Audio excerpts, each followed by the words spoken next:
la patología prostática benigna, manejar el estadiaje del cáncer de próstata, ver los algoritmos diagnósticos y cómo se hace para cada método de diagnóstico el informe. La siguiente.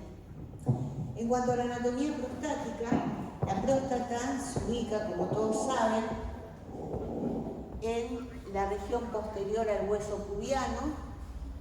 Acá tenemos la próstata, al cual le unen los ligamentos puboprostáticos. Está por delante del recto, está por debajo de la vejiga y descansa sobre el músculo elevador del ano.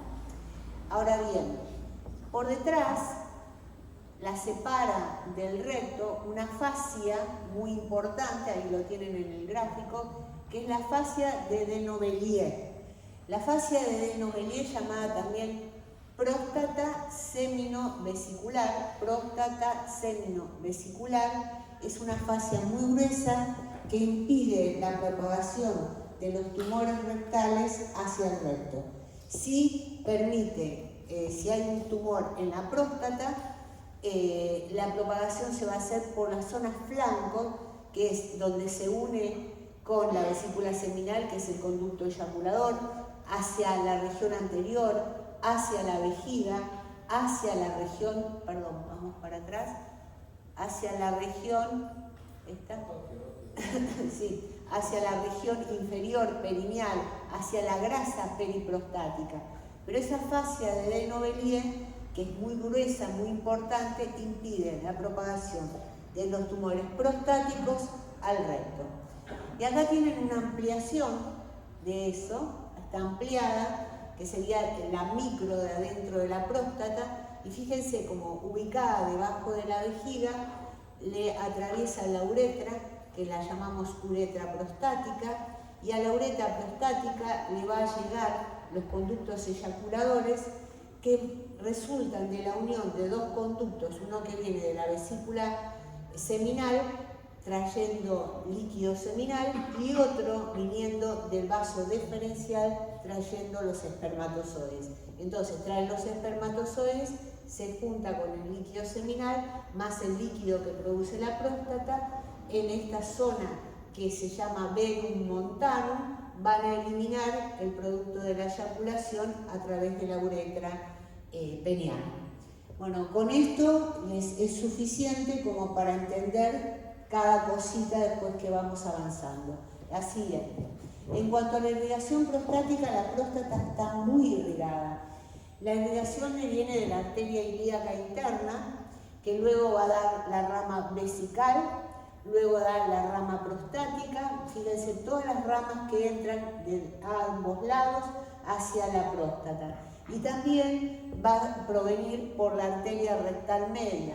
Esta intensa irrigación que tiene la próstata va a determinar que las cirugías, las prostatectomías radicales sean muy hemáticas, y va a determinar que las biopsias prostáticas que nosotros hacemos por vía transrectal también sean muy hemáticas. La siguiente. En cuanto al drenaje venoso, son las venas que conllevan la sangre hacia el drenaje venoso, que son las homónimas a las arterias. Entonces, las venas conforman un plexo prostático, que acá tiene la próstata, un plexo sumamente irrigado, se unen a la vena vesical para desembocar finalmente en la vena ilíaca interna. Y en cuanto a la inervación, y acá tienen que prestar atención, la inervación de todo el sistema vesical, prostático y bulbo-uretral provienen de los ganglios simpáticos y parasimpáticos. Los ganglios simpáticos y parasimpáticos forman un plexo pélvico que va a inervar a la vesícula seminal, a la vejiga, a la próstata, y a través de un nervio, un plexo que se conforma desde la zona prostática hacia la zona bulbocavernosa, es el nervio de Walsh o bandeleta neurovascular de Walsh. Esto lo tienen que tener muy en cuenta, porque pacientes que son sometidos también a prostatectomías radicales, cirujanos no avesados, dañan este plexo de Walsh y el paciente queda con una disfunción eréctil. Entonces, la siguiente, y acá tenemos a McNeil. McNeil, un urólogo de la División de Urología de la Universidad de Stanford de California, en el año 1968 realizó la división zonal de la próstata llamada División Zonal de McNeil en honor al profesor McNeil. Este es el último trabajo que publicó McNeil, ¿sí?, que es del año 1990, donde hace la última revisión, las últimas gráficas, y que lo pueden encontrar en la bibliografía, lo googlean y lo pueden encontrar. Entonces, la división zonal de McNeil está basada en los componentes celulares, acinos y estroma de cada zona prostática. Entonces, McNeil dividió a la próstata en varias zonas. La zona periférica, que es la que está en contacto con el recto, acá está el corte axial y este es el corte longitudinal, zona periférica. La zona central, que es por donde entran los conductos eyaculadores, la zona transicional, y esta zona, que es la zona de las glándulas periuretrales que rodea la uretra. Cada uno tiene componentes celulares diferentes y tiene una incidencia de atipías diferentes. Por delante, arriba, anterior, está la fascia fibromuscular anterior, que está libre de tejido glandular. Y en un corte sagital van a ver la zona periférica queda por debajo, en contacto con el nervio. Por aquí entran los blunts neurovasculares. Aquí tienen la zona central, que es como un triángulo donde entran los conductos eyaculadores. Acá tienen la zona de transición. En personas jóvenes la zona periférica se proyecta hacia adelante, pero es súper sensible, hacia adelante, formando parte anterior. Ya cuando el paciente es más añoso, crece la zona de transición y la zona periférica se aplasta hacia la región posterior. Luego la zona de transición, que es la zona de las hiperplasias, y la zona de las glándulas periuretrales, que son las glándulas que rodean a la uretra prostática. Seguimos. Y acá lo vemos, vamos a descascarando la próstata. La zona periférica, pintada en amarillo, es la zona más grande de la próstata que contacta con el recto. Representa el 70% del volumen prostático en un adulto joven. Está compuesta por tejido acinar. En personas jóvenes es amplia y va disminuyendo de espesor a medida que aumenta la zona de transición. A medida que aumenta el tamaño de la próstata por la hiperplasia, se hace más finita, más periférica. La importancia es que en esta zona radica el 80% de los cánceres. La siguiente. Luego tenemos la zona central, que les dije que es esta pirámide, por donde entran los conductos eyaculadores para ir a desembocar al verum montanum. Esta zona es una zona de debilidad dentro de la próstata, donde se produce la propagación rápida de los cánceres que se producen en la zona periférica. Esa es la zona central. Y en ella se originan el 25% de los cánceres. ¿Cuál es la importancia? Bueno, es piramidal, localizada en la base de la próstata, en ella se encuentran los conductos eyaculadores. Y otra importancia que tiene es que los cálculos prostáticos se forman en la zona central por reflujo de orina de la uretra hacia los conductos eyaculadores. Constituye el 25% del tejido glandular prostático y se afina hacia el verum montanum. La siguiente. Entonces, sacando la zona periférica, la zona de transición, nos quedan dos zonas. La zona transicional, que son dos lóbulos, donde crecen y aparece la hiperplasia prostática benigna, y también es un lugar de formación de cálculos, y la zona de las glándulas periuretrales, que como les dije anteriormente, rodean la uretra prostática, y es lo que antes de McNeil denominaban los urólogos la zona, esta zona de las glándulas periuretrales, el lóbulo medio prostático. La terminología lóbulo medio prostático que impronta en la vejiga ya no se utiliza más, se usa hiperplasia de las glándulas periuretrales. Bueno, la siguiente. Bueno, y acá tenemos las mismas zonas, periférica, central, transicional. Acá tenemos el hueso, acá esto sería anterior, esto posterior, y esta es la fascia fibromuscular anterior, que constituye una fuerte cincha sin ningún tipo de glándula que impide también la propagación de los tumores hacia la zona periférica. Igualmente, cuando el tumor es agresivo, van a ver, les voy a mostrar varios tumores que invaden la zona de la fascia fibromuscular anterior. La siguiente. Bueno, entonces, la metodología diagnóstica para la patología prostática implica tener, antes de hacer el estudio, datos clínicos del paciente. Los datos clínicos que tenemos que tener antes de los procedimientos de imágenes son el examen digital y el PSA del paciente. Por eso nosotros tenemos que saber qué quiere el urólogo. Por eso yo les digo, y ustedes que me han visto trabajar, yo me manejo constantemente con los médicos de cabecera. Les pregunto, ¿qué quieren saber del estudio? ¿Cuál es el PSA del paciente? ¿Qué te dio el tacto? O me lo anotan. Y si no, no le hago ni la ecografía ni la resonancia. Porque la ecografía no puedo hacerla porque no sé para qué la estoy haciendo. No puedo hacer la resonancia si no tengo un PSA porque no puedo calcular el PSA density. Entonces, si ustedes no tienen esos datos y los tienen bien claros, que los tienen que pedir a los médicos que les mandan, no hagan el estudio porque van a ser pavadas, macanas, van a hacer las cosas mal. ¿De acuerdo? Entonces, la siguiente.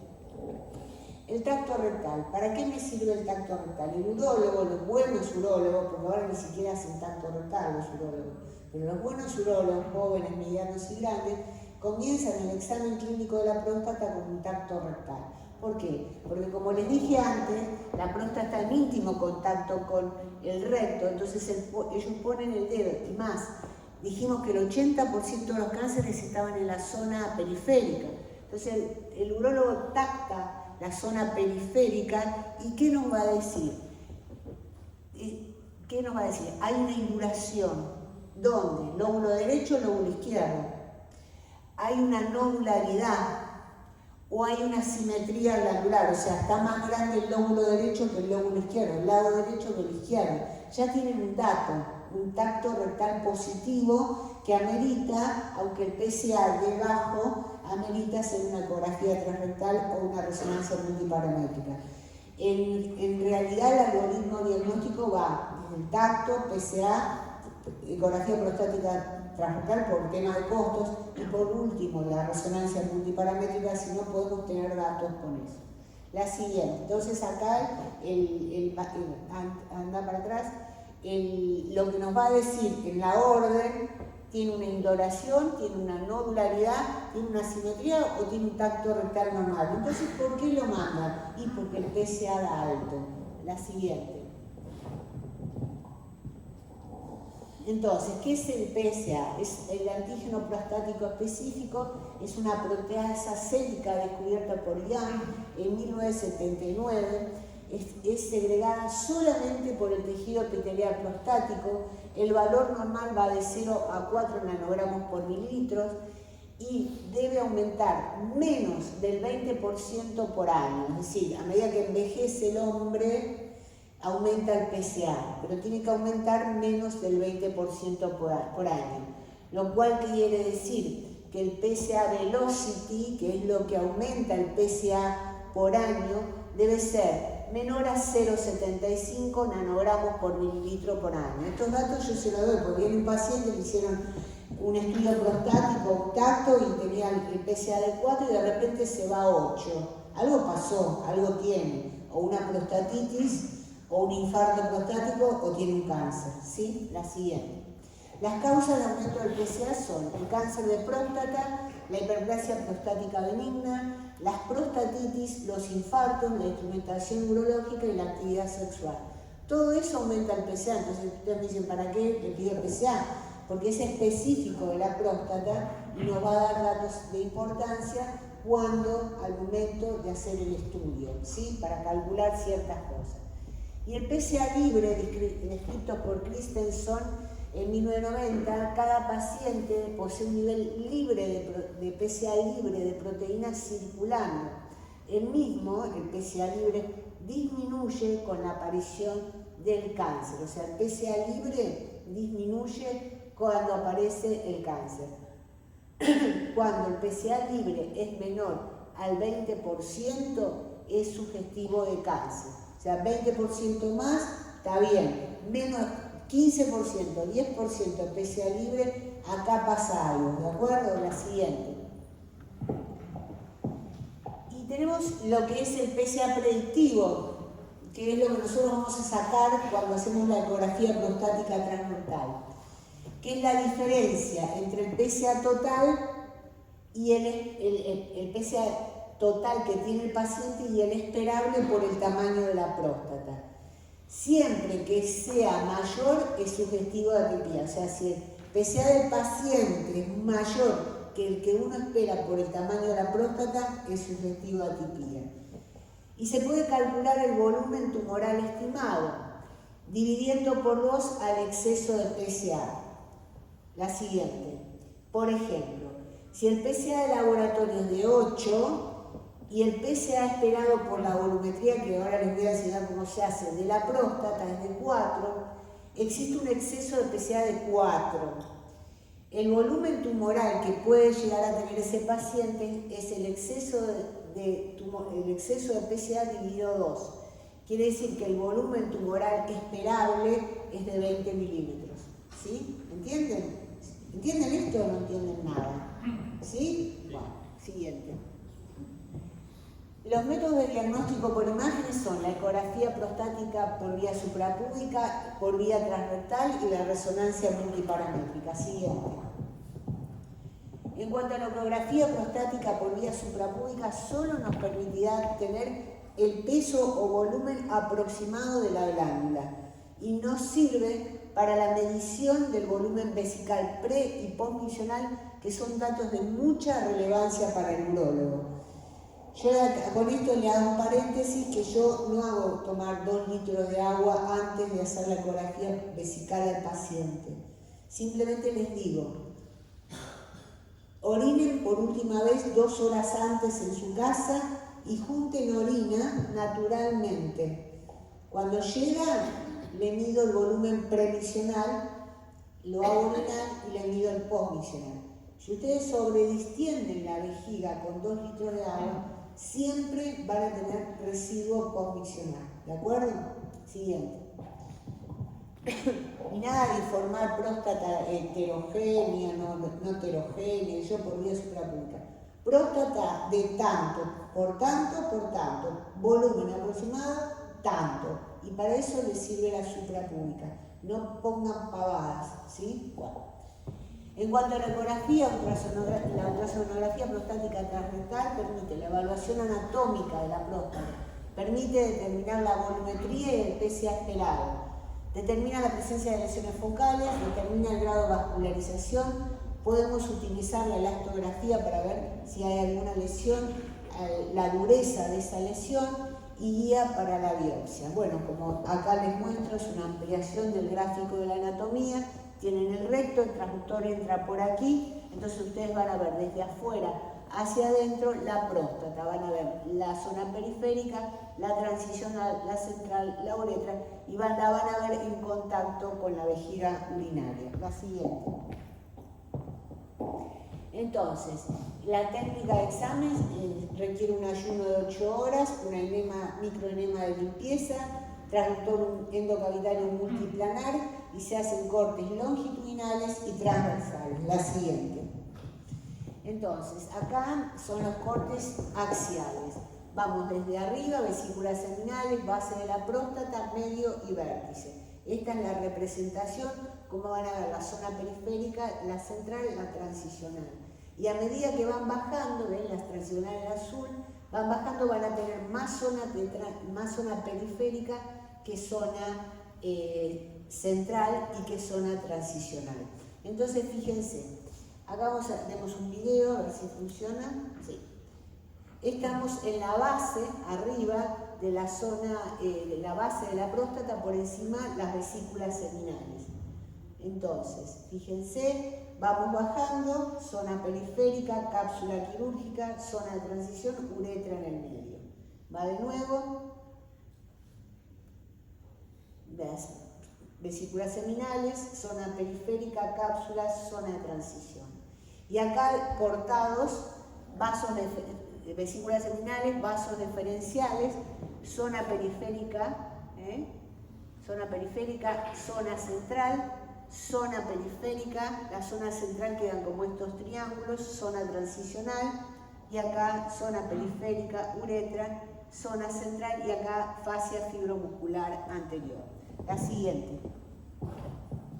Entonces, anterior, en un corte longitudinal ustedes van a ver de derecha a izquierda las vesículas seminales, arriba los vasos deferenciales, pasan para el otro lado la uretra, hacia el otro lado el otro lóbulo. Entonces este es el video que va. A ver. Sí, no sé. A ver. Vamos para atrás. Acá. Ahí va. ¿Ven? Van de derecha a izquierda, pasan por la uretra y van hacia el lóbulo izquierdo. Entonces el transductor lo tienen así. Para hacer los cortes longitudinales van de arriba a abajo, o sea, arriba sería la derecha del paciente, abajo la izquierda, y de arriba hacia el vértice, o sea, de la base al vértice, haciendo los cortes axiales. ¿Alguien hace ecografía prostática transrectal acá? Muy poco, ¿no? Hoy me encontré que nadie, los que vienen de afuera no hay. Bueno. Entonces esto es algo extraño, saben que se coloca el transductor por vía endorrectal, con un profiláctico, todo eso, ¿lo saben? No. Bueno, entonces volvamos al corte longitudinal, va de derecha a izquierda, o sea, de arriba a abajo, que va de derecha al paciente. A ver, vamos a ir a la parte, acá. El paciente está puesto en decúbito lateral, ¿sí? Izquierdo, con el lado derecho hacia arriba, se coloca el transductor por vía endorrectal. Entonces los cortes, si este es el transductor, va de arriba a abajo, o sea, los axiales de arriba a abajo, y los aquitales de derecha, o sea, de arriba del paciente a la izquierda. ¿Está bien? Bueno, entonces vamos a seguir acá. Bueno, entonces, las recomendaciones que yo les hago cuando trabajan con los urólogos, que además de la próstata evalúen los riñones, porque hay patología asociada, la vejiga, las paredes, el contenido, el volumen pre y postmiccional, y la ecografía prostática transrectal para la correcta evaluación de la volumetría prostática. Entonces, la siguiente, ¿cómo calculamos el volumen prostático y cómo lo correlacionamos con el PSA del paciente? Entonces, utilizamos la fórmula del elipsoide modificado, que es multiplicar los 3 diámetros de la próstata por un factor de corrección de 0,3 veces 0,7. Entonces, acá tenemos un corte longitudinal, uno axial. En el longitudinal medimos el total de toda la próstata, longi, anteroposterior y transverso. Y medimos el longi de la zona de transición que va hasta la cápsula, el anteroposterior y el transverso.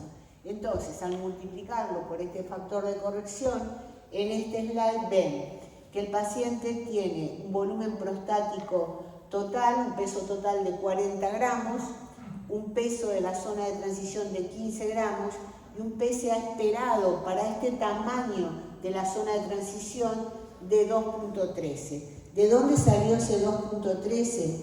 Cada gramo de zona de transición produce 0,14 nanogramos por mililitro de PSA.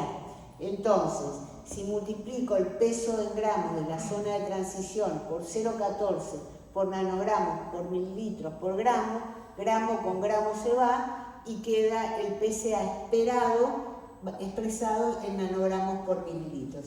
Este paciente tiene un PSA esperado para su volumen de 2.13 nanogramos por mililitro, o sea que el PSA de laboratorio tiene que ser igual.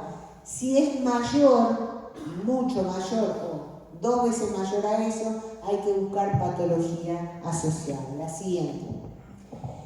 En cuanto al informe de la ecografía prostática transrectal, van a dar las medidas prostáticas totales, longi, AP transverso, el peso total, las medidas de la zona de transición, el peso transicional, la cápsula quirúrgica o pseudocápsula si está conservada o no, el PSA esperado y su correlación con el de laboratorio, la zona periférica si está homogénea o no, la transicional cómo está, las glándulas periuretrales si están normales o están aumentadas adentro de la luz vesical, las vesículas seminales si están simétricas o no, y el residuo vesical postmiccional son los datos que el urólogo espera de una ecografía prostática transrectal.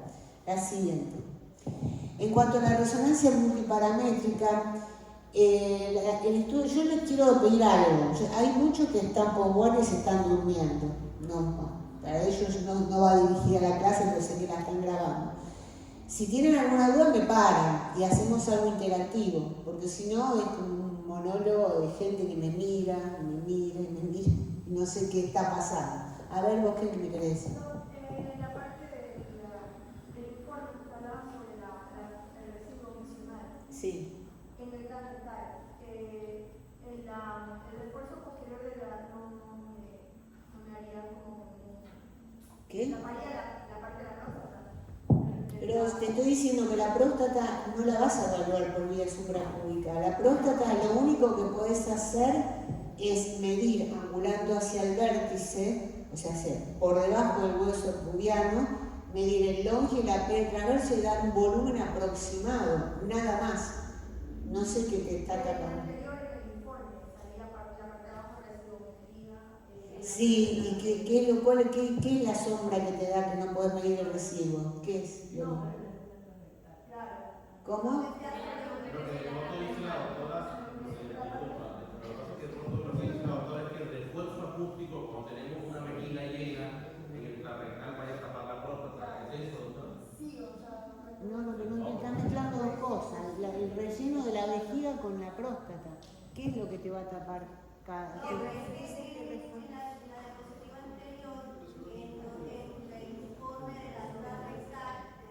la residuometría, la mediste antes, vino paciente. Sí, bueno, pero no por vía transrectal, esto es todo un reporte general. Estamos viendo, tiene que ver los riñones, tiene que ver la vejiga, medir el volumen pre, el volumen post, y después le meten el transrectal. claro, eso es lo que no entendía porque... Claro, en el informe va todo, porque el urólogo te pide todo. Si vos le mandás una ecografía prostática sin residuometría, te dice esto no sirve. ¿Está? Yo le estoy haciendo hacer las cosas como para que les sirva a sus mandantes, porque sus pacientes no son los pacientes. Sus pacientes son los médicos que les mandan los estudios, con los cuales ustedes van a poder trabajar y ganar plata. Si ustedes no hacen y no dicen y no informan como quieren los médicos mandantes, o no Dios más. ¿Cuántas veces vino de vuelta un estudio en el hospital? 8 millones de veces. No, que lo haga la doctora o que lo haga la otra doctora. ¿Por qué? Porque informan pelotudeces. Entonces, no les van a mandar pacientes. Pues si ustedes no informan lo que el urólogo... Ya, me informó que la próstata pesa 80 gramos. Bueno, ¿qué residuo tiene? Ah, no se lo mandaste. ¿Qué te cuesta que decirle a la secretaria, el paciente tenga sin orinar desde 2 horas? Lo acostás. Lo primero que haces es qué volumen tiene pre y lo mandás a orinar, qué volumen tiene post. Bueno, si es menos del 20%, fantástico. Pero por ahí no orinó nada, tiene 80% de residuo. Ese paciente está mal. ¿Sí? Lo haces orinar, me dice el residuo, lo acostás, decúbito lateral, le pones el traductor y le haces la ecografía de la próstata. ¿Sí? Y le informás todo lo que te dije que hay que informar. ¿De acuerdo? Bueno. Y en cuanto a la resonancia multiparamétrica, el estudio de la próstata con resonancia incluye imágenes anatómicas en los 3 planos, en T2 de alta resolución y al menos 2 técnicas funcionales que son difusión, las técnicas funcionales son difusión, estudio dinámico con contraste y espectroscopía. La difusión incluye la caída del ADC, el estudio dinámico con contraste y la espectroscopía. Esto es la resonancia multiparamétrica. Ahora vamos a ver qué usamos de todo esto. ¿Y qué nos permite la resonancia? Ver la lesión en la próstata, la invasión periprostática y la presencia de ganglios locorregionales. Siguiente. ¿Qué secuencias usamos? La secuencia T2. En la secuencia T2, acá tienen un corte longitudinal, un corte sagital y un corte coronal. El corte coronal no sirve, sí, no sirve, pero para la volumetría con estos dos cortes, como en la ecografía prostática transrectal, no sirve para hacer la volumetría. Hacemos los 3 diámetros, los multiplicamos por la fórmula del elipsoide, es decir, por 0,3 veces 0, 523. Y ahí tienen el volumen prostático por resonancia. ¿Y para qué nos sirve? Para calcular el PSA density, que después vamos a ver para qué nos sirve, que es el PSA de laboratorio sobre el volumen prostático. Pero ya les digo que si yo tengo un PSA de laboratorio de 4 y un volumen de próstata de 40 por resonancia, el cociente entre 4 y 40 da 1, o sea que estamos bien. Ahora, si yo tengo un PSA de 10 y un volumen de próstata de 40, el cociente entre 10 sobre 40 me va a dar más de 1,5, me va a dar más alto, el punto de corte es 1,5. A medida que el PSA density aumenta, la probabilidad de que ese paciente tenga un cáncer de próstata aumenta. Es decir, el PSA density está directamente, su aumento, relacionado con la aparición de cáncer prostático, aunque la resonancia y la ecografía den normales, porque muchas veces ni por resonancia ni por ecografía ven la lesión, entonces tienen que hacer biopsia randomizada para poder encontrar el tumor. ¿De acuerdo? Siguiente. La difusión es otra técnica dinámica que vamos a utilizar en la resonancia multiparamétrica. Las imágenes de difusión derivan de la diferencia de movimiento de las moléculas del agua dentro de los tejidos, permitiendo mediciones cuali y cuantitativas. La difusión en los tejidos depende de la arquitectura, densidad e integridad de las membranas celulares. Acá tenemos el mismo paciente con un incremento del valor B de la difusión para lograr una mayor resolución en la difusión. Acá tenemos una próstata con difusión, la secuencia de difusión, que ve una zona hiperintensa. A medida que le aumentamos el valor B, se va haciendo más hiperintensa, más hiperintensa, y esto hace que el estudio sea más confiable. Una hiperdensidad en la difusión está asociada a que esta lesión sea una atipía. La siguiente. Luego tenemos la caída de la ADC. El valor de ADC, el valor de la difusión del agua en los tejidos, es medido por el coeficiente de difusión aparente. Por tanto, los tejidos más celulares tendrán mayor restricción a la difusión, se ven blancos en difusión, y una caída mayor del ADC, entonces el ADC se va a ver negro. Siguiente. La perfusión. Colocamos contraste, tenemos un paciente donde la próstata es normal y donde tiramos el contraste y vemos una amplia perfusión en la zona. ¿Ven? Esta es la normal y esta es una perfusión que sube inmediatamente y se mantiene en el tiempo. Esto es una perfusión positiva. La siguiente. Y la espectroscopía por resonancia de protón es una técnica incruenta para evaluar el contenido bioquímico de los tejidos vivos que proporciona información metabólica complementaria a las alteraciones anatómicas que pueden encontrar en los estudios radiológicos. Acá tenemos un paciente.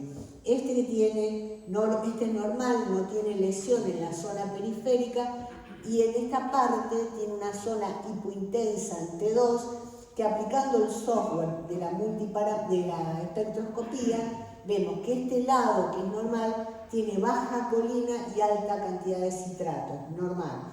Este lado donde tiene el cáncer tiene altos valores de colina y bajos valores de citrato. Y esto se ve así, esto es normal en el mapa de espectroscopía y acá está la lesión con altos niveles de colina. La siguiente. Si vos no entendiste lo de la vejiga, ¿estás entendiendo esto? ¿Qué es lo que me querés pelear? A ver, peleemos que estoy con ganas de pelear. ¿Qué es lo que no entendés de la vejiga y la sombra que te da? Que no podés medir la residuometría por vía transrectal, ¿eso me quisiste preguntar? No, yo vi que el informe del plan local decía residuo. Bueno, lo medís antes. Claro, era. Muy bien, bravo, buenísimo. Entonces, PSA Density. Este es el trabajo, el último que encontré de esta revista. Acá hacen clic, cliquean y aparece el trabajo. PSA Density, entonces, determina la probabilidad de adenocarcinoma prostático en pacientes con resonancias negativas. O sea, puede ser positiva, pero sí, o sea, tiene la lesión hipointensa entre dos, que restringe, que tiene caída del ABC, que perfume, tiene todo. Y además tiene un PSA density elevado, está en el horno ese paciente. Pero hay pacientes donde no ven la lesión, pero sí tienen un PSA de 10 y un volumen bajo. Entonces ahí adquiere importancia el PSA density. Por eso les dije desde el inicio que ustedes, antes de tomar un estudio para hacer, tienen que saber cómo está el tacto y cómo está el PSA. Si ustedes no tienen esos dos valores, o por lo menos el PSA, no pueden hacer PSA density. ¿Bien? Bueno. Entonces es la relación entre el PSA de laboratorio y el volumen prostático. El PSA de laboratorio sobre el volumen prostático nos da un punto de corte de 0,15, de 0,15 para abajo está bien, y a medida que aumenta el PSA density, esta probabilidad de cáncer. A medida que aumenta el PSA density, miren acá, con un PSA density de 0,45, la probabilidad de cáncer que tiene es 60%. ¿Sí? Siguiente. Ejemplo. PSA de laboratorio de 10 nanogramos por mililitro, con un volumen prostático de 90, 10 sobre 90, 0,11. ¿Va a tener cáncer este señor? No, muy bien. PSA de laboratorio de 10, igual, con un volumen prostático de 40, 19 sobre 40, 0,25. ¿Tiene probabilidad? Sí, porque el punto de corte lo superó ampliamente. La siguiente. Entonces, ¿cómo informamos o cuál es el informe propuesto? Se realizó resonancia magnética multiparimétrica de próstata en secuencia T1, T2, FAT, SAT, todo lo que ustedes quieren poner. Difusión ADC con contraste endovenoso en los planos sagital, axial y coronal. La glándula prostática mide tanto, el volumen por fórmula del elipsoide es de tanto, el PSA density es de tanto con un punto de corte de menos de 0,15. Cápsula quirúrgica conservada, cómo está la zona periférica, la vesícula seminal, la vejiga, si se puede informar, regular, el lice. Esto estoy sumando. Si quieren, no informan la vejiga, así como no informan el residuo, ¿no es cierto, doctora? Si quieren, informan. Sin evidencia de eso, resto del examen, sí, para el PIRRAT. Y ahí le ponen el PIRRAT, que ahora van a aprender cómo se hace. Y quedamos a su disposición con el colega a fin de estar más en contacto y que me manden más pacientes. ¿Está bien? Bueno, siguiente. Entonces vamos a empezar a ver la patología. Y van a ver tanto por ecografía como por resonancia. ¿Sí? Entonces, la patología benigna, la hiperplasia prostática benigna. Estamos re bien. Si hoy terminamos, el 22 nos quedamos todos tomando mate en casa. ¿Sí? Así que presten atención, que nadie se me duerma, por favor. Hiperplasia prostática benigna es el agrandamiento benigno más frecuente que se encuentra en mayores de 40 años. Está causado por el crecimiento excesivo del estroma y del tejido glandular. Se origina en la zona de transición y el 5% en la zona de las glándulas periuretrales, y ecográficamente alternan áreas de baja ecogenicidad y alta ecogenicidad acompañadas por áreas quísticas. La siguiente. Siguiente. Bueno, esta es una hiperplasia prostática vista por resonancia. Fíjense que, como yo les decía anteriormente, todo zona de transición. La zona periférica, miren cómo quedó, acá aplastada, ¿sí? Aplastada, y esta es la cápsula quirúrgica o pseudocápsula. Esta zona periférica enorme, preciosa, que teníamos en los pacientes jóvenes, no se ve más. La hiperplasia prostática benigna se se ve así por resonancia, múltiples nódulos de distintas densidades, ¿sí? Que se disponen anárquicamente en forma simétrica o asimétrica. Ven, acá creció más el derecho que el izquierdo y nada más. Esto es hiperplasia prostática benigna. Siguiente. Acá tienen por ecografía lo mismo. Fíjense la zona periférica, cómo quedó aplastada. Esta es la zona central y la zona transicional se agranda, desplaza y comprime a la zona periférica. Acá, la vejiga. Mira, doctora, otra vez. ¿Cómo te llamas, doctora? Esto lo hice antes de hacer la ecografía de próstata, ¿sí? Bueno, mirá, el premiccional de este paciente era de 151 y acá el postmiccional, no sé, no está el valor ahí, qué boluda, tendría que haberlo puesto, pero había quedado bastante volumen y era más del 25 o 30%, ¿de acuerdo? Bueno, la siguiente. Esta es una hiperplasia de las glándulas periuretrales. Fíjense, tiene la zona periférica, la zona central, la zona de transición parece chiquita, pero como se mete adentro de la vejiga, esto que antes se llamaba lóbulo medio y que ahora lo vamos a llamar glándulas periuretrales, ¿sí? Cuando ustedes hacen el cálculo del volumen prostático, lo tienen que incluir dentro del volumen de la zona de transición, porque esto también ocasiona un aumento del PSA. Entonces, miren, acá tenemos incluido en la medición que el volumen total de la próstata es de 100, el de la zona de transición de 56 y el PSA esperado para este paciente de 7.95. Y esto, les digo por qué es importante. Estas pacientes vienen con un tacto rectal. Cuando el urólogo le hace el tacto rectal, la próstata está chica, ¿sí? Porque no ven que la próstata es chica, porque el urólogo no puede saber si hace impronta las glándulas periuretrales en la luz, eso no se puede captar. Pero el paciente se levanta a la noche 50 veces a orinar, tiene urgencia misional.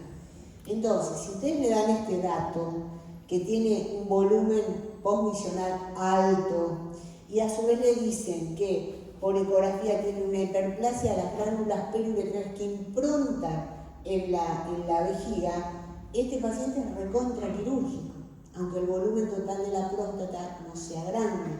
Entonces son datos re importantes, que les van a ser diferentes a los demás. Ustedes son diferentes. La siguiente. Y acá... ¿Esa hiperplasia tiene grados? Esa hiperplasia no tiene grados. Impronta o no impronta. Deja residuos. Ahora te voy a dar los grados de la hiperplasia, de toda la zona de transición. Entonces, esto es un video, a ver. Sí, no, para... A ver. Ahí va. Acá. Bueno, este pacientito, mirá, por vía suprapúbica, doctora, todo lo que yo pude diagnosticar por vía suprapúbica. Este paciente tiene una vejiga de lucha, miren qué engrosada está la pared. Tiene un divertículo vesical. Miren acá como viene un poquito más atrás, paramos, piqui, piqui, piqui, acá. Ahí. Bueno, a ver ahí. Mirá, tiene un divertículo vesical. Tiene un pólipo. Tiene un cálculo. Mirá, ahí se ve el divertículo. Sigamos viendo. Por eso yo les digo, siempre empiecen con una ecografía super. Miren los cálculos adentro del divertículo. ¿Qué más? Miren la próstata, ¿no? Que se mete adentro. Mirá. Mirá eso, otro divertículo. ¿Qué tiene? Un cálculo. Perfecto. El pólipo ahí, todo calcificado. Entonces, tiene vejiga de lucha, vejiga diverticulada, impronta prostática en la luz de la vejiga, tiene cálculos y tiene un pólipo. Entonces, la siguiente. La siguiente, ahí está. Entonces, tiene un divertículo, tiene una hiperplasia prostática, tiene varios divertículos, uno asociado a litiasis y tiene un pólipo en la pared posterior que mide 28 por 18. La siguiente. ¿Vale? ¿Seguimos? No pasa. Bueno, y acá están los grados que vos me preguntás. Esos grados que nosotros medimos, no de la hiperplasia de las glándulas perúteras, de toda la zona de transición, tenemos el grado 1 cuando el peso de la zona de transición va de 20 a 40 gramos.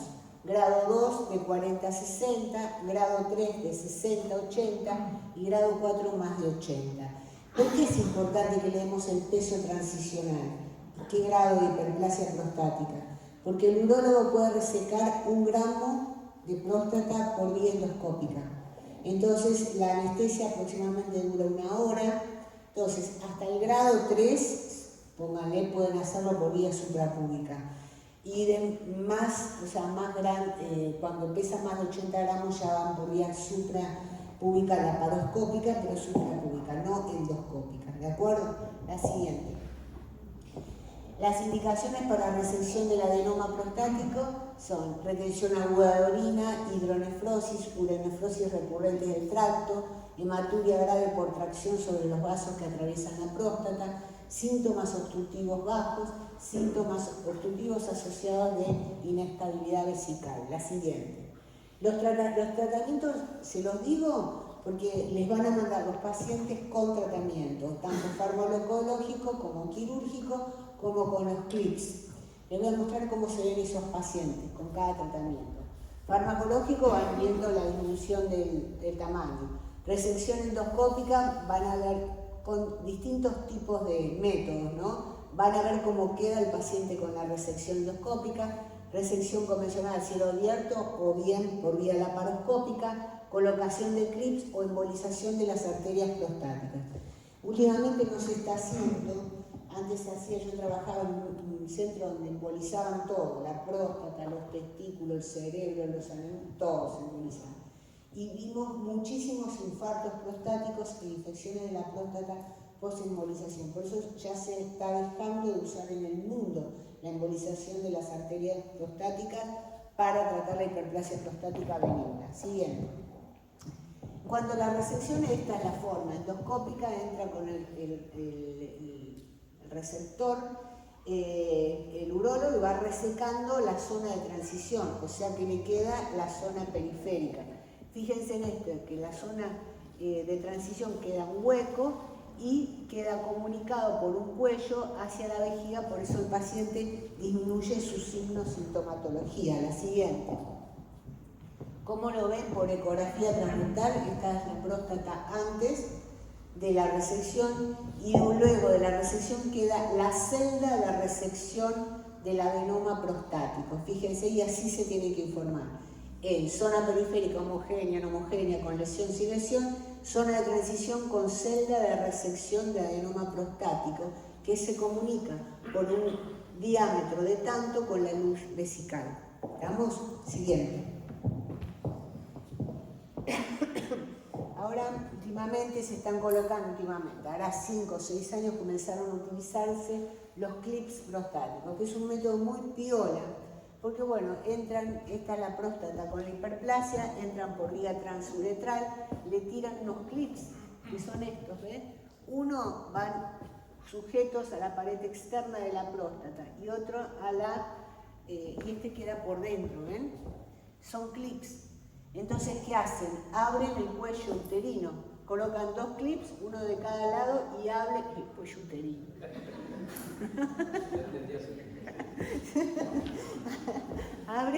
abren el cuello de la vejiga, ¿sí? ¿Está bien? ¿Estamos bien? Bueno, vamos a ver qué pasa con esto. Entonces, permite mejorar el flujo urinario sin necesidad de cirugía. Esto es un trabajo que se empezó a hacer en Europa en el 2014. Ahora bien, sigamos. Entonces, ¿cómo los vemos? Ya están viniendo a la Argentina los clips, hay muchos urólogos que los colocan. Entonces, los mandan a hacer la ecografía de próstata, ven que está grande la próstata, le miden, le pesan, y después los mandan de nuevo, fíjense cómo quedan. Acá se ven 2 puntitos ecogénicos y queda como queda abiertito la uretra prostática, ¿sí? Queda buenísimo. Siguiente. ¿Qué pasó con el tiempo? se hizo un estudio de 5 años de seguimiento prospectivo y randomizado, que yo les traje acá, y se realizó un estudio randomizado multicéntrico donde se controlaron los resultados de los pacientes que recibieron tratamiento con Endolips o Clips, en el que participaron 19 centros en Estados Unidos, Canadá y Australia. Los resultados demostraron las ventajas clínicas del procedimiento mínimamente invasivo con franca disminución de los síntomas, mejora de la calidad de vida y un mantenimiento del flujo urinario con una tasa de retratamiento de un 2% por año. Cuando se coloca el clip y la próstata vuelve a crecer, se puede colocar otro clip. Es re fácil como eso. Lo que pasa es que son caros, pero es mucho más incruento y menos complicado y con menos complicaciones que los demás tratamientos. La siguiente. En cuanto a las prostatitis, constituyen una infección e inflamación de la glándula prostática que se presenta con varios síndromes. La prostatitis es el diagnóstico clínico y las imágenes son útiles para evaluar la formación de abscesos, por ejemplo. Y los Institutos Nacionales de Salud, el NIH Health, han clasificado las prostatitis en 4 síndromes distintos que son los siguientes. Prostatitis bacteriana aguda, que es la supurada, prostatitis crónica, que la tiene la mayoría de los pacientes, crónica bacteriana y con síndrome de dolor pélvico crónico, que es la prostatitis de los colectiveros o de los taxistas que están todo el día sentados y que les duele el perineo. O sea, una prostatitis sintomática crónica. Y las prostatitis inflamatorias asintomáticas, la siguiente. Poco nos dan las imágenes. Entonces, la prostatitis ocurre en la zona periférica, la prostatitis aguda en general no posee traducción ecográfica, las subagudas o crónicas pueden evidenciarse como zonas de baja ecogenicidad de la zona periférica que pueden ocasionar deformaciones por atrofia y calcificaciones. La siguiente. Entonces, esta es una bacteriana aguda. Fíjense, acá tienen en la ecografía transrectal, la zona tiene un absceso en la zona interna de la próstata, en la zona de transición. Miren la tomografía, y acá se está drenando con guía ecográfica por vía transrectal, con el transductor de guía y una aguja de chiva, se está drenando el absceso para que mejore el tratamiento. La siguiente. Y las prostatitis crónicas se ven así, ustedes lo van a ver en las ecografías prostáticas transrectales con frecuencia, que es una disminución así inhomogénea, difusa de la zona periférica prostática, y esto se puede rotular como prostatitis, ¿sí? Avascular. En cuanto al cáncer de próstata, ya nos estamos adentrando. Bueno, el cáncer de próstata es más frecuente entre los hombres es el cáncer más frecuente de los hombres después del piel no melanoma. El 60% de los casos se diagnostica en hombres mayores de 65 años. La edad promedio de diagnóstico es los 66, la enfermedad rara vez ocurre antes de los 40, la mayoría de los casos de cáncer de próstata se detecta cuando la enfermedad está limitada a la próstata y a los órganos adyacentes, por eso el tacto rectal, el PSA y todo lo que venimos diciendo. La tasa de sobrevida a 5 años para la mayoría de los hombres con una invasión local o regional es casi un 100%, pero para los hombres con diagnóstico de cáncer de próstata que se ha diseminado a otras partes del cuerpo, la sobrevida es 5 años a 5 años de un 30%. La siguiente. Existe una incidencia racial, es más frecuente en la raza negra, historia familiar. Los hombres que presentan mutaciones de los genes BRCA1 y 2 deben considerar la posibilidad de realizarse los exámenes más pronto, más jóvenes. La vasectomía aumenta la incidencia de cáncer de próstata y las enfermedades venéreas. La siguiente. Y acá esto es lo que yo les dije de todas las cosas juntas. Si nosotros solamente hiciésemos tacto rectal, diagnosticaríamos 15 a un 30% de cánceres, porque está indurado, porque está asimétrico o porque tiene un nódulo.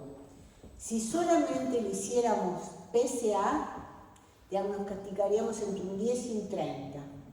Si solamente le hiciéramos la transrectal sin ningún dato, nada así, ahora transrectal, heterogéneo, todo heterogéneo, diagnosticó 25%.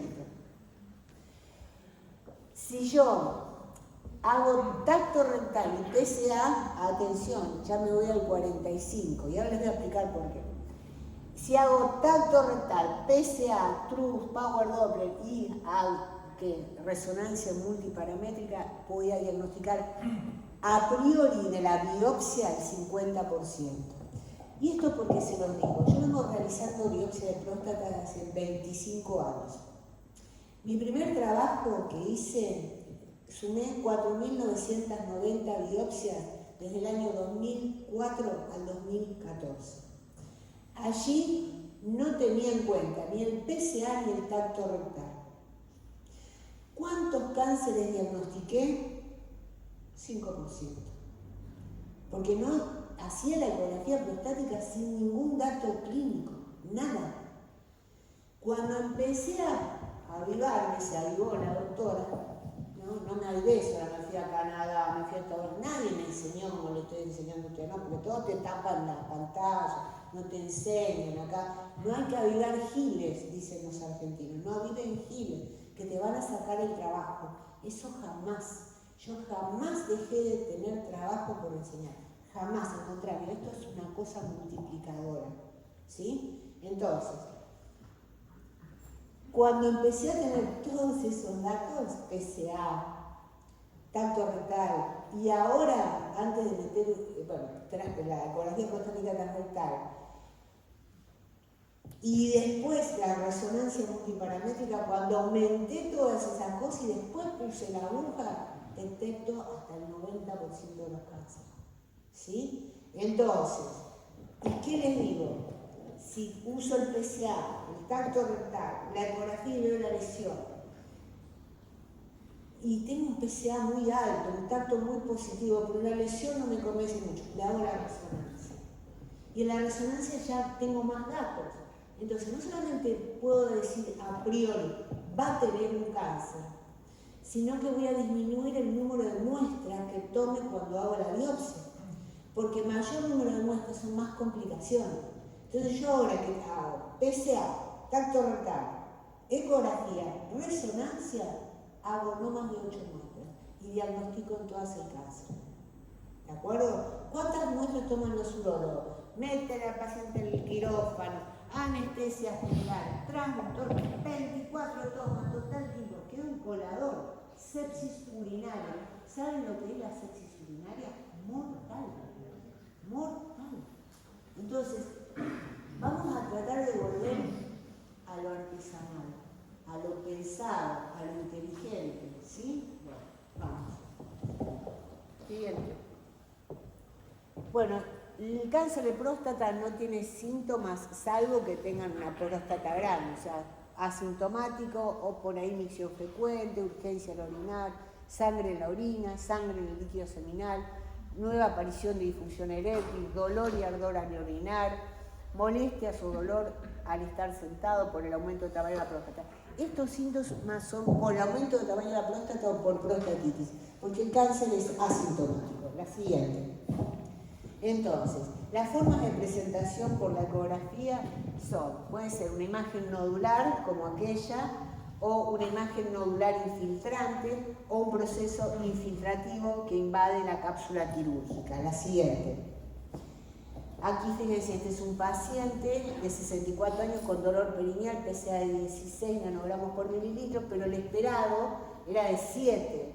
O sea que tengo un exceso de PSA de 7 más 2 sería 9, ¿no? Un exceso de PSA de 9.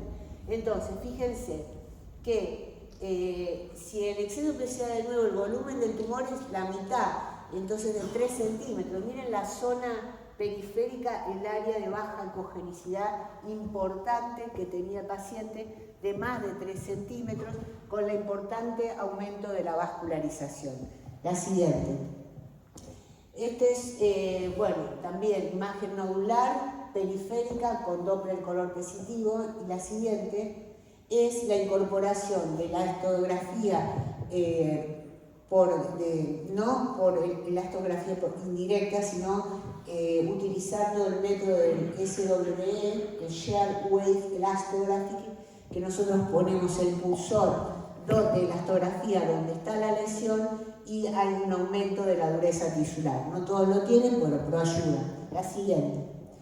Este es un paciente de 69 años que, fíjense, yo no veía la lesión en la zona periférica, no veía cápsula. Entonces era un tumor que infiltraba toda la próstata, fíjense, desde la periferia hasta la zona central, todo vascularizado. Este fue un cáncer totalmente, una lesión infiltrativa, otra forma de presentación por ecografía. La siguiente. Fue el diagnóstico atrás. Diagnóstico de adenocarcinoma Gleason 9, ya le voy a explicar lo que es Gleason, 5+4, es decir, altamente maligno. La siguiente. Este es un paciente que es muy interesante. ¿Se acuerdan que yo les dije que en la zona periférica está el 80% de los cánceres, en la zona de transición solamente un 20%? Y eso es así. Yo creo que tuve 2 cánceres de zona de transición y ahora voy a estar por biopsiar uno más y tengo muchos años de biopsiar próstata. Miren este paciente, salió un artículo en el Radiology que un signo de cáncer de próstata era el signo del carbón en el asador. Bueno, esto, una lesión hipoecoica e hipointensa en las resonancias, como con un halo ecogénico o hiperintenso en las resonancias. Bueno, si el paciente, anterior, tenía PSA 6.3, PSA esperable 5.4, la TRUS, una lesión interna prostática que es esa que ven. Siguiente. Se hizo la resonancia, fíjense, la lesión hipointensa en la zona de transición, el carbón quemado, todo lo que quieran. Biopsia, que fue, siguiente, adenoma prostático, no era cáncer. O sea, que las imágenes de la zona de transición son bastante inespecíficas. Si hay algo, bueno, se biopsia. Si no lo ven, bueno, es muy difícil de diagnosticar, pero no se preocupen porque la incidencia es bajísima. La siguiente. En cuanto a la clasificación de PIRA, acá les puse el link para que las lean tranquilitos, yo me lo leí, son 120 hojas, tranquilos, para analizar y metabolizar todo. Yo se los resumí en 5 slides. La clasificación de PIRA pretende estandarizar los informes de resonancia para mejorar la comunicación de los hallazgos radiológicos. Clasifica a las lesiones prostáticas según su riesgo de malignidad en función de los hallazgos por resonancia magnética. Para su utilización es necesario haber realizado el estudio morfológico en T2 y al menos 2 técnicas funcionales. Entonces, para esta última versión del PIRAT se usa el T2, la perfusión, la difusión y el ADC. Se descarta la espectroscopía. Todavía se usa el contraste. La última versión, ya les voy a decir si sale en Chicago o no, va a ser sacar el contraste. Yo lo dudo, abarataríamos mucho el estudio, pero lo dudo porque la diferenciación a veces entre un PIRA 3 y un 4 va si contrasta o no, ¿sí? Entonces, pero ahora con que hagan T2, difusión, caída del ADC y perfusión es suficiente. La siguiente. También hay que tener en cuenta, y lo dice el PIRA, las 38 sectores para la próstata, los 2 sectores para la vesícula, un sector para el esfínter uretral externo. Miren, con que digan que la lesión está periférica o transicional, que está derecha o izquierda, que está basal, medio o apical, es más que suficiente. No hace falta aprenderse de memoria eso. TZ, zona de transición A, zona de transición A, derecho, izquierdo. PCA, periférica de la zona de transición. No hace falta, eso es para confundir. Derecho, izquierdo, superior, inferior, basal, medio y apical. Compromete la vesícula, la grasa periprostática, la uretra, nada más, es suficiente. No hace falta nomenclar las 38 sectores de la próstata. La siguiente. ¿Cuál es la clasificación? En verde están los muy poco probables, PIRAT 1, PIRAT 2, poco probable, PIRAT 3, probabilidad intermedia, PIRAT 4, altamente probable, PIRAT 5, muy probable. Bueno, vamos a dividirlos en dos partes, zona periférica y zona de transición. En la zona periférica prevalecen las imágenes dinámicas de difusión, ADC y perfusión, y menos el T2. Pero no quiere decir, porque yo vi una burrada, que utilizar para la periferia difusión de ADC y perfusión, y no T2. Y para la zona de transición utilizar T2 y no utilizar lo otro. Eso es una burrada. Para toda zona periférica y de transición se utilizan las tres cosas. Y les voy a mostrar cómo. Este es un PIRAT 1, bajo riesgo. Ahora tiene la imagen en T2. La zona periférica, estamos hablando de periférica, homogénea. La cápsula conservada. Difusión, no tiene ninguna zona que restrinja la difusión y no tiene ninguna caída del valor de ADC. Bien, 1. Listo, siguiente. 2. Acá tenemos periferia. En T2 vemos como unas estrías, ¿ven? Como unas estrías, que lo pueden interpretar como prostatitis. ¿Se acuerdan que la prostatitis daba como retracciones, calcificaciones, zonas hipointensas? Esto lo pueden poner como zonas de baja intensidad en T2 de formas radiadas o en trazos, no tiene ninguna alteración en la difusión y puede o no tener algo de caída de la ADC, pero no es significativo. O sea, un T2 es una imagen así de prostatitis. Esto es un T2. No tiene nada en la difusión, no tiene nada en el ADC. La siguiente. Este es un paciente nuestro, un PIRAT 2. Fíjense, acá está la zona periférica, la zona de transición, algunas estrías en la zona periférica. Acá tenemos la perfusión normal, la difusión normal y no tiene caída del ADC, ¿sí? Solamente esas estrías. Y este paciente lo biopsiamos, sí, 61 años, PSA 8, biopsia negativa, ¿sí? Ok, PIRAT 2. Siguiente. PIRAT 3, riesgo moderado. Acá estamos medios complicados. Tenemos una lesión hipointensa en T2 y la difu está media dudosa y la caída del ADC, y miren, la lesión es esta, puede ser que temna un poquito, ¿no es cierto? Está dudosón. Entonces, para decir que es un 3 o un 4, que tengo que hacer perfusión. Vamos. Siguiente. Entonces, tenemos un 3. Le hacemos la perfu. Negativo, sigue en 3. Entonces, es como el 3 de la mama o el 3 de la tiroides, el 3 de todos los 3. Sigue con controles periódicos. ¿Sí? Ahora, si la perfusión me dio positiva, se va a un 4. Entonces ahí, ¡pum!, biopsia. ¿Sí? Siguiente. Este es un paciente nuestro, PIRAT 3. Miren. Acá tenemos la lesión hipointensa en T2. Esta es la caída de la ADC. Allá arriba, la difusión dudosón. Un poco de caída de la ADC, perfusión negativa. Queda en 3. ¿Está bien? Siguiente. Acá miren, hipointensa, difusión positiva, caída del ADC positiva, perfusión positiva es un 4. Siguiente.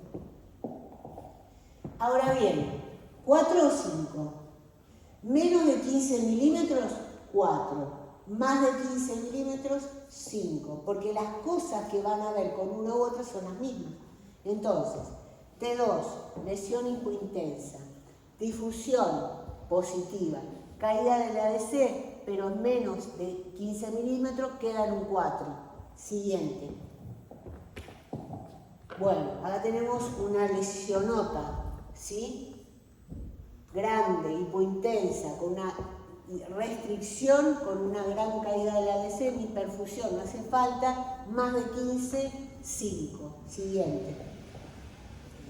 Acá tienen otra, una lesión hipointensa que tiene caída del ADC, tiene restricción en la difusión, caída del ADC, perfusión positiva, es un 5. La siguiente. Ahora bien, invaden los tejidos vecinos. Esta es una vesícula seminal normal, acá está infiltrada la vesícula seminal izquierda. Siguiente. Acá tenemos invasión extraprostática hacia el recto y adenomegalias locorregionales. Fíjense, acá tienen la gran lesión, ¿ven? La gran lesión que invade hacia el recto. Acá la fascia de Denovelien se fue al carajo, no sirvió. Ahí está. Y acá tenemos de nuevo, y los ganglios locorregionales. ¿Estamos? Siguiente. Zona de transición ahora. PIRAT 1. Fíjense que dijimos que la zona de transición era nodular con los nódulos bien definidos. Acá dicen que prevalecen las imágenes anatómicas en T2, pero hay que sumar todo acá. Entonces, acá son nódulitos bastante bien definidos. Siguiente. PIRAT 2. Acá ya no están tan bien definidos los nodulitos, son más bien asimétricos y irregulares, con una difusión que no cambia y con una ADC que no cambia. Acá tiene un riesgo moderado, fíjense que tiene la lesión más hipointensa que restringe un poco y que cae un poco. Acá tiene que haber contraste. Siguiente. Acá fíjense, PIRAT 4, lesión menor de 15, acá, ¿sí? Hipointensa que restringe y que tiene caída del ADC. Menor a 15, PIRAT 4. Siguiente. Ahora bien, fíjense esta lesión gigante, ¿sí? Esta es la zona periférica, perfecta. Una lesión gigante con restricción en la difusión y con caída del ADC. O sea, eso que dicen que la difusión y la perfusión para la zona de transición no sirven es un verso. Siguiente. Acá tienen una lesión de la glándula central, fíjense, ahí está, bien anterior, con restricción, caída del ADC y altamente perfundida. Siguiente. Entonces, agregar la resonancia multiparamétrica nos permitirá focalizar mejor la lesión y disminuir el número de biopsias y muestras innecesarias. Siguiente. ¿Qué tipo de biopsias tenemos? ¿Seguimos hasta el final? Estamos ya, ¿no? Ya estamos hechos, acá estamos jugadísimos. La que yo uso es la biopsia cognitiva. La biopsia cognitiva es que uso la ecografía transrectal, las imágenes de resonancia multiparamétrica, las miro, ubico la zona y biopsio donde tomo la mayor cantidad de muestras donde está la lesión, ¿sí? Entonces, el médico que realiza la biopsia debe juntar la imagen obtenida por resonancia con la que ve en la ecografía, biopsiar, y se biopsia por ambos métodos por vía transrectal. O sea, miren, allá está, ponen la resonancia, la pueden meter con un Dicon, la pueden poner en la pantalla del ecógrafo, en simultáneo. Ven la zona a biopsiar y toman las muestras necesarias y dirigidas a esa zona. Después tenemos la biopsia transrectal con una bobina fenestrada. No hay en el país, pero se las quiero mencionar. Yo no hice, no tengo y no hago. Se hace en Estados Unidos, en algunos países en Europa, acá no. No sé en Colombia, no sé en Ecuador, si hacen biopsias con control por resonancia, pero es altamente costoso y no te da ningún beneficio. Y después la biopsia de fusión que se puso de moda, que se compra un software especialmente diseñado para que une la imagen del resonador y la superpone con la de la próstata por vía transrectal. Pero la biopsia no se hace por vía transrectal, se hace por vía transperineal, como se hacía antaño. ¿Entienden? O sea, se coloca el traductor por vía transrectal, ven las imágenes fusionadas y entran por el perineo, o sea, entre el escroto y el rastre anal por vía transperineal y le dan a la biopsia. O sea, tremendo. A mí me da escalofrío. Yo no lo haría jamás, así que yo me quedo con la cognitiva, conocida, fácil. Mañana hacemos 2 en el seno el jueves. 2, el que quiera venir a ver, les voy a mostrar. Siguiente. Indicaciones. Cuando hacemos biopsia, diagnóstico de cáncer, movilidad, asimetría del tacto, peso esperado menor, al hallado por laboratorio, density mayor a 0,75, el libre menor a 0,10, lesión francamente positiva en la TRU, PIRA 3, 4 y 5, previo a la prostatectomía. O sea, cuando van a hacer una prostatectomía radical, bueno, obviamente siempre piden la biopsia. Las contraindicaciones: coagulopatía significativa, condiciones anorrectales dolorosas, inmunosupresión severa, prostatitis aguda. Siguiente. La preparación del paciente. Acá presten atención. Coagulograma normal, cultivo de orina y antibióticograma negativos, suspensión de AINES, clopidogrel, warfarina y todo lo que sea antiinflamatorio. Profilaxis antibiótica desde 48 horas antes del procedimiento y durante 3 días después. Yo les doy cefalosporina de tercera generación, cefixima 400 miligramos, 1 por día de 3 días antes hasta 5 días después. Los pacientes con riesgo de miocarditis, marcapasos, prótesis, todo eso, ampicilina intravenosa, magenta, más fluoroquinolona en el procedimiento. En el día del procedimiento, enema evacuatorio, ayuno de 12 horas, consentimiento informado, venoclisis, premedicación anestésica con atropina y Valium, y algo que es muy importante, que no va a ser que vengan todos a hacerse la biopsia con ustedes, es colocarle una jeringa de 10 de silocaína en gel adentro atravesando el esfínter, van poniendo por el esfínter y atraviesan el esfínter y llenan la ampolla rectal. Porque la mucosa se anestesia por la silocaína. Y lo que le duele al paciente es la colocación del traductor y los presuntos movimientos. Porque la entrada a través del recto no le duele, porque la velocidad de disparo es mucho más rápida que la velocidad de dolor, de que aparezca el dolor. Entonces no tienen dolor. Y también otra cosa que les causa impresión es el ruido de la pistola. Por ejemplo, yo he hecho biopsia, y vos también, a pacientes sordos. ¿Cuántos pacientes sordos biopsiaste? Un montón. Ya terminó, doctora. ¿O no? No me hizo la punción. No me hizo la punción, porque cada vez que hace tácate el disparo, ahí se asustan. Digo, no, me está ametrallando por el tanque. No, pero a pacientes sordos no les duele nada. ¿Ya terminó? Sí, ya terminé. Muy bien. Bueno, muy bien. Sigamos. Bueno, entonces, esta slide ya no tienen más que ser. Cuando usan la multiparamétrica, la resonancia unida a la ecografía, no más de 8 muestras. Siguiente. Biopsia por saturación, hay miles de trabajos que dicen que si un paciente tiene más de 2 o 3 biopsias negativas y sigue con el PCA alto, hay que internarlo, meterlo en el quirófano y hacerle más de 24 tomas. Yo no lo hago más porque la cantidad es operable, ¿no? Sacarle la próstata y mandar todo a analizar, porque someter a un paciente a 24 tomas de muestras transrectales, atravesando 24 veces el recto, es una barbaridad. Pero le dejo como dato de color que alguna vez lo he hecho. La siguiente. Bueno, y bueno, pues ya está. Ya ahora con la después sangraban, se infectaban. He ido al hospital a hacerle taponamiento con algodón y agua oxigenada, baja el hematocrito, un quilombo terrible, no.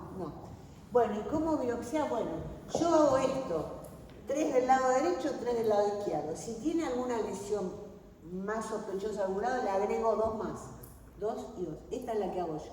Esto es un exceso. Yo hago 8 muestras, siempre. Siguiente. Ahí les voy a mostrar. ¿Cómo preparamos el transductor? Miren, acá se ponen 2 profilácticos. Este es de Dieguito Salas. Está en Chile, lleno de guitarra. aprendió acá con la doctora, con las doctoras. Pone un profiláctico con gel en el transductor.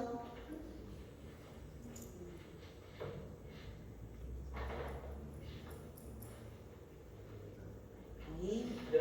Después ponen la guía de biopsia.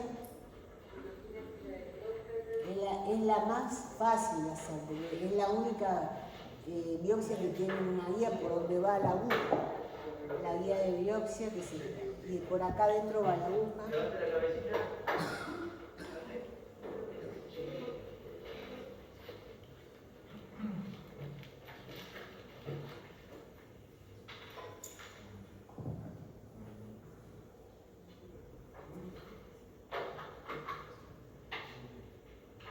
¿Entendieron lo del PIRRA? Es fácil.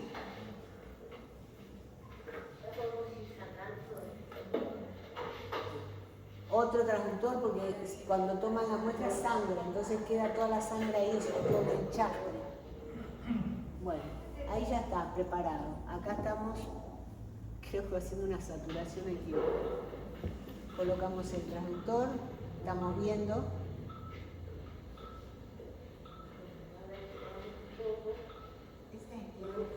Ese es en quirófano. Esa es una por saturación. Ese es el consultorio. Está la maestra Ciruela enseñando cómo la derecha. Bueno, la idea es entrar a través de la guía de biopsia de esta forma. Miren, tienen una guía, la guía que va en el transductor se ve reflejada en la guía que le muestra el ecógrafo. Entonces, miren, ponen la guía y vamos a tomar la muestra por acá va la guía. Entonces ven acá, llegan al recto con la aguja y en el recto ya disparan, o sea, no tienen que meter la aguja dentro de la próstata, en el recto ya disparan. Y una vez que van tomando las muestras, van poniendo las muestras derechas e izquierdas en los frasquitos, ¿ven? 3, 4 a la derecha, 4 a la izquierda, ¿de acuerdo? Si nosotros pudiéramos poner cada muestra en un frasco, la sensibilidad de detección sería mucho mayor. ¿Sí? Bueno, seguimos.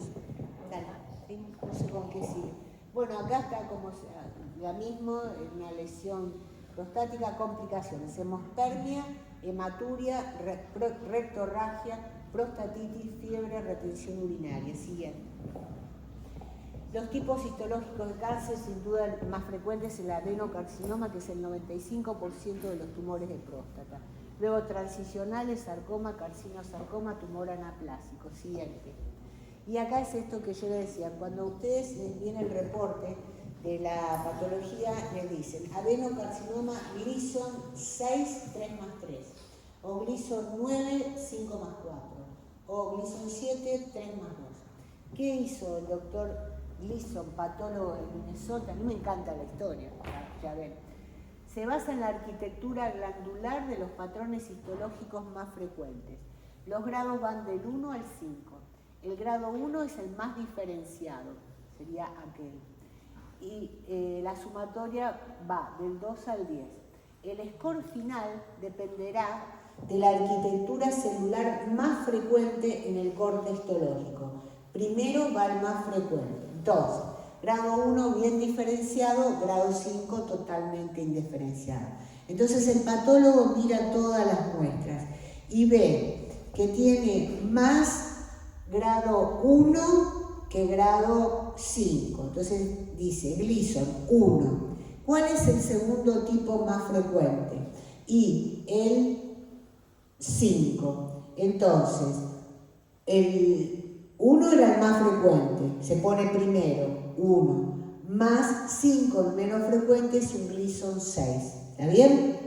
O bien, tiene 3 más 4. 3 más 4 es un 7. Ya a partir del 6 se tratan, hasta el 6 se controla. 3 más 4, 7. O sea, el más frecuente era el 3, es más benigno que el 4. O pueden tener, por ejemplo, Si yo les digo Gleason 9, 5 más 4, y si yo les digo Gleason 9, 3 más 5, no, 3 más 7, ¿cuál es el más maligno? Si yo les digo Gleason 9, 5 más 4, y luego les digo que otro paciente tiene Gleason 9, 4 más 5, ¿cuál es el que está más jodido? El primero, porque va primero el tipo más frecuente, o sea, el más indiferenciado. Muy bien, están despiertitos, vamos, seguimos. Y después tenemos el score de la Sociedad Internacional de Urología en Patología, que le llaman ISUP. El ISUP va del 1 al 5, donde el riesgo de mortalidad bajo, si se quiere, y el 5 es alto. Y fíjense que en el bajo están los menores se basan en el Gleason, menores de 6, el intermedio 3 más 4, alto 4 más 3, porque es más frecuente la modalidad, la atipía, el 8 es alto y el 9-10 es alto, independiente de las combinaciones. Los diagnósticos diferenciales, y acá le vamos a ver rápido, pues re interesante. Son 2 casos propios que tuve con biopsias, con todo. Los diagnósticos diferenciales, porque tiene la lesión hipointensa que restringe, que cae el ADC, que perfunde. Pero puede ser otra cosa: prostatitis granulomatosa, tumor de uretra posterior, paraganglioma, tumor de vesículas seminales, infarto. Vamos a pasar rapidito. Este es un paciente de 68 años, no voy a leer todo, pero tenía una lesión hipoicoica en la zona periférica, vascularizada, tenía un PSA de laboratorio de 18 y la sospecha primaria fue de un adenocarcinoma prostática. Siguiente. Se hizo la resonancia, se vio la lesión hipointensa que restringía, que caía la ADC y que perfundía. Se hizo la biopsia y ¿qué pasó? El examen histopatológico demostró un infiltrado mixto constituido por histocitos, neutrófilos y células gigantes, células inflamatorias que rodeaban los conductos normales de la glándula. El diagnóstico fue prostatitis granulomatosas y no se observaron células neoplásicas. Y nosotros les hicimos una mastitis granulomatosa, ¿se acuerdan? El año pasado que presentamos las jornadas. Las mastitis granulomatosas también son grandes simuladores de cáncer, porque da todo para la mamografía, la ecografía, la resonancia, da todo para cáncer. Las biopsias no tienen cáncer, tienen unas mastitis granulomatosas. Bueno, en este caso son prostatitis granulomatosas, que dan la lesión con todos los parámetros de la multiparamétrica, aumentan el PSA, pero no tiene cáncer. ¿Por qué se producen las prostatitis granulomatosas? La siguiente. Miren, este es el mismo paciente después del tratamiento para BCG. Las causas pueden ser idiopáticas o por infección. Y se está dando mucho ahora. ¿Vieron que para el cáncer de vejiga se hacen instilaciones de la vacuna BCG en la vejiga? Bueno, hacen prostatitis granulomatosas a bacilos Calmette-Guerin, o sea, bacilos tuberculosos. Entonces, esa es una causa bastante común, que es la iatrogénica, vacuna contra el bacilo en la terapia intravesical. Post-radioterapia también puede ser por sarcoidosis o autoinmune. No, y acá les puse que el control de este paciente que les mostré antes mostró con el tratamiento antituberculoso una disminución del PSA y una disminución de la lesión. La siguiente. Otro diagnóstico diferencial. Este es un paciente, miren, por vía suprapúbica tenía un prostatón gigante y un dolor perineal, pero terrible. La sospecha, bueno, era un agrandamiento simétrico de la próstata, no se veía zona periférica, zona de transición, ahora voy a mostrar la transrectal. Pero lo más importante que tenía el paciente, dolor perineal, hasta que el urólogo me dijo, debe tener un absceso prostático. Siguiente. La ecografía prostática transrectal me llamó la atención que yo no podía diferenciar periferia de transición y todo estaba moderadamente vascularizado. La uretrofibroscopía no constató alteraciones en la mucosa de uretra ni en la vejiga. La colonoscopía, porque le dolía el traste, no mostró ninguna alteración hasta los 30 centímetros. Hasta ahora lo único que tenemos es una próstata grande. La resonancia, que es una resonancia viejita, pero una masa la próstata, una masa donde no se diferencia periferia ni central. Se hizo la biopsia y no había una atipía prostática, había una infiltración de células transicionales dentro de la próstata. La siguiente. Entonces, ¿de dónde se originó el tumor? De la uretra prostática posterior. De ahí salieron las células transicionales que infiltraron toda la próstata. Acá tienen las células transicionales que infiltran toda la próstata. Esa es una causa de aumento de la próstata, del dolor, de infiltración, de lesión hipointensa, pérdida de diferenciación, vascularización aumentada. Hace la biopsia, no es un adenocarcinoma, es un tumor transicional que se origina en la región posterior de la uretra. Este siguiente paciente es un paciente de 69 años que le hago la ecografía de próstata y veo esto, una lesión entre la región posterior de la próstata, entre la vesícula seminal y la próstata. Miren, acá está la vejiga urinaria, vascularizada. Siguiente. Se hace la resonancia, fíjense, acá está la vesícula seminal, es un coronal, ahí está la lesión. Acá está la lesión, vesícula seminal, ahí no hay ganglios, ahí no hay ganglio linfático. Le hice la biopsia, por supuesto, acá está entrando, que resultó ser un paraganglioma paraprostático, de la cadena parasimpática de ganglios, ¿sí? Entonces, paraganglioma paraprostático, donde la tinción con cromafin resultó positiva. Siguiente. Este es un tumor de vesículas seminales. Fíjense, la vesícula seminal derecha, que es una gran lesión ocupante de espacio que viene de la próstata. Y yo no sabía si era un cáncer de la próstata, que es lo más frecuente, que invadía la vesícula seminal, pero no, fue síndrome obstructivo bajo con episodios de hemospermia, el tumor de vesícula seminal, aparente infiltración de la vesícula seminal por ecografía, la biopsia transrectal con tomas adicionales de la vesícula, con inmunohistoquímica CA125 positivo y citoqueratina 7 fueron positivos, o sea, el PSA negativo, entonces nos hizo pensar que sea un tumor de la vesícula seminal. Acá tienen otro tumor de vesícula seminal, que acá está la cita, demuestra la vesícula seminal derecha aumentada de tamaño por una lesión expansiva y la vesícula seminal izquierda normal. Acá tienen la izquierda normal, la derecha con cáncer. Y por último, les quiero hacer, yo ya se lo mencioné en el tratamiento de la hiperplasia prostática benigna, que embolizan las arterias prostáticas hacia el pavote, causa eso infartos prostáticos. Esa es una de las causas frecuentes. Pero yo tuve un paciente que no es este es un paciente con infarto de la próstata post-embolización, fíjense en toda la zona de transición infarta, una zona hipointensa, con un halo hiperintenso, es un infarto prostático que aumenta el PSA, da la lesión, restringe todo lo que ustedes saben, pero no es cáncer, es infarto. Por eso el antecedente es importante.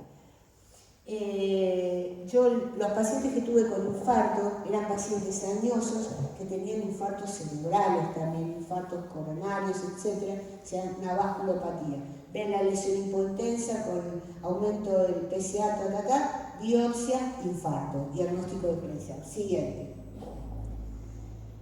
Y en cuanto a cómo se clasifica un paciente, si es T, si es N o si es M, le voy a dar un caso y vamos a ver qué tenía este paciente. Siguiente. Siguiente. Para ser más dinámico. Siguiente. Este es un paciente de 73 años con antecedentes de CA renal operado hace 2 años. Presentó un PSA elevado de 16, un PSA esperado de 8, un PSA density de 0,18, tacto rectal, agrandamiento prostático a expensas del lóbulo derecho. La ecografía mostró esta zona, en el lóbulo derecho periférico, una zona hipoecoica. ¿Sí? La siguiente, medía 23 milímetros. por 9 de espesor. Siguiente. No daba señal Doppler positiva. Siguiente. La ecografía multiparamétrica o biparamétrica mostró esta lesión hipointensa en T2, acá tienen el axial y acá tienen el sagital, que parecía invadir la grasa periprostática. Siguiente. En cuanto a la difu, perfu y todo lo demás, restringía la difusión, tenía caída del ADC y perfundía en la imagen de perfusión, o sea que sería un 4, un 5 porque era de 20 milímetros. Se le hizo, bueno, la resonancia pelvis se completó.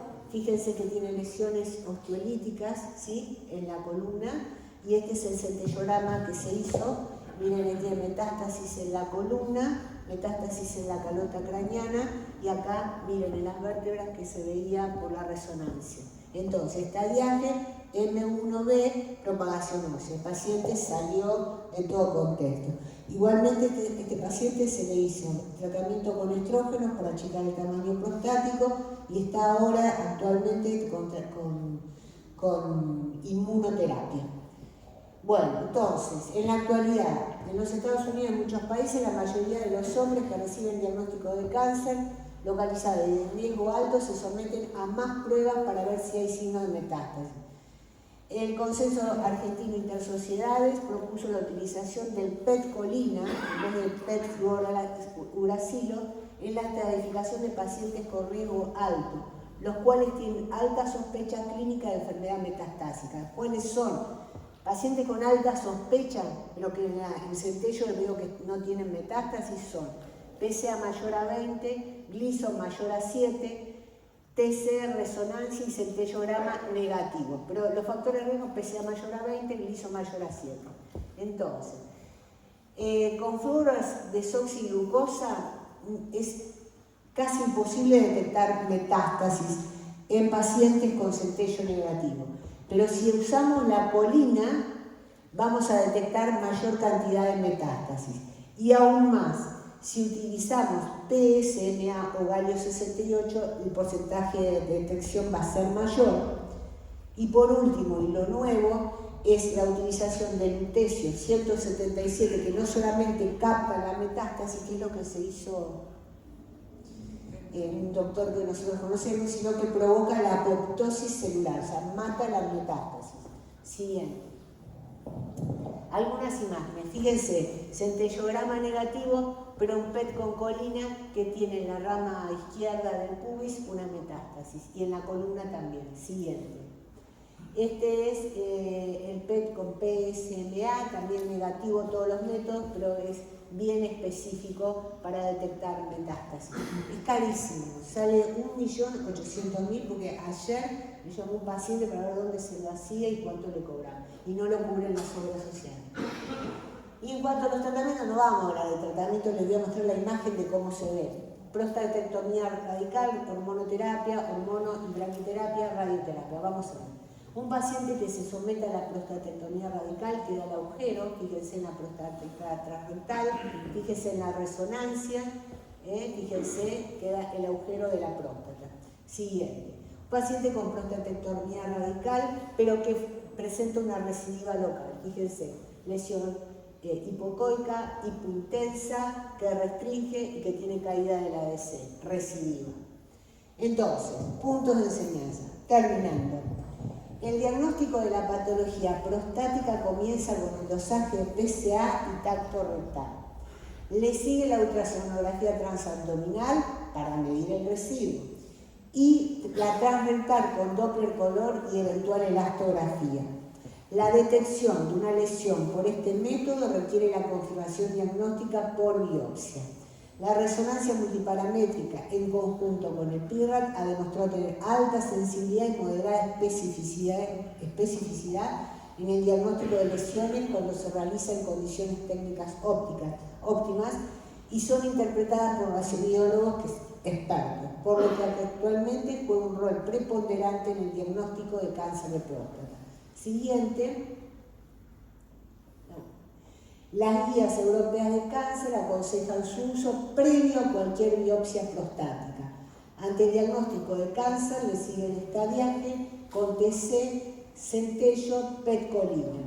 El seguimiento de recidiva se realiza con dosaje de PSA, transrectal, resonancia, PET con PSMA o colina.